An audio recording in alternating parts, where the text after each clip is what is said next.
భారతదేశంలో 14 పెద్ద నదులతో పాటు చిన్న తరహా కలిపి మొత్తం 500కి పైగా నదులు ప్రవహిస్తున్నాయి. దక్షిణాదిలో గోదావరిలో 20%, కృష్ణాలో 60%, కావేరిలో 40% మేర నీరు కుదించుకుపోయింది. ఇప్పటికే 10 పెద్ద నదుల్లో 40% నీరు ఆవిరైపోయింది. దేశంలో చాలా నదులు వర్షాకాల నదులుగా అవతరిస్తున్నాయి. దేశంలో చాలా నదులు ప్రస్తుతం వర్షాకాల నదులుగా అవతరిస్తున్నాయి. నదుల్లో పారే నీరు దోషులతో తీసుకుని తాగడానికే కాదు, తాకడానికి కూడా పనికిరాకుండా కలుషితమైపోయాయి. దేశంలోని ప్రస్తుతం 205 నదులు అత్యంత ప్రమాదకరంగా మారిపోయాయి. దేశంలో నదుల్ని ABCD అంటే ఏ అనగా తాగడానికి పనికొచ్చే నదులని, బి అనగా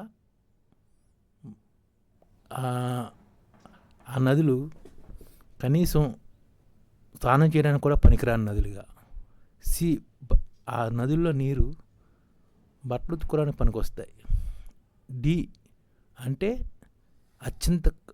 కనీసం బట్టలు ఉతకడానికి కూడా పనికిరాని, కనీసం తాకడానికి కూడా పనికిరాని నదులు అన్నమాట. ఇలాంటివి 205 దాకా ఉన్నాయి దేశంలో. ప్రస్తుతం మృత నదిగా మారిన యమున లాంటి దుస్థితిని ముంబైలోని మితి, యూపీలోని హిండస్, గుజరాత్లోని సబర్మతి, పంజాబ్లోని గగర్, హైదరాబాదులోని మూసి, నాసిక్లోని గోదావరి, పూణేలోని పావనా, లుధియానాలోని సట్లెజు, కర్ణాటకలోని భద్రా, చెన్నైలోని అడయారు,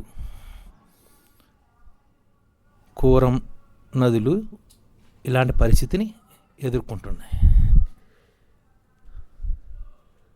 చైనా జనాభా పరంగా భారత్తో సమానంగా ఉన్న నీటి వాడకంలో భారత్ కన్నా 28% తక్కువగా వినియోగించుకుంటుంది. అంటే చైనా నీటి వాడకాన్ని సమన్వయంతో పనిచేస్తూ నీటి సద్వినియోగం చేసుకుంటుంది. కొల్ల నగరంగా పేరు పొందిన బెంగళూరులో ప్రస్తుతం ఉన్న చెరువులోని నీరు కూడా వినియోగించుకునే పరిస్థితిలో ఉంది.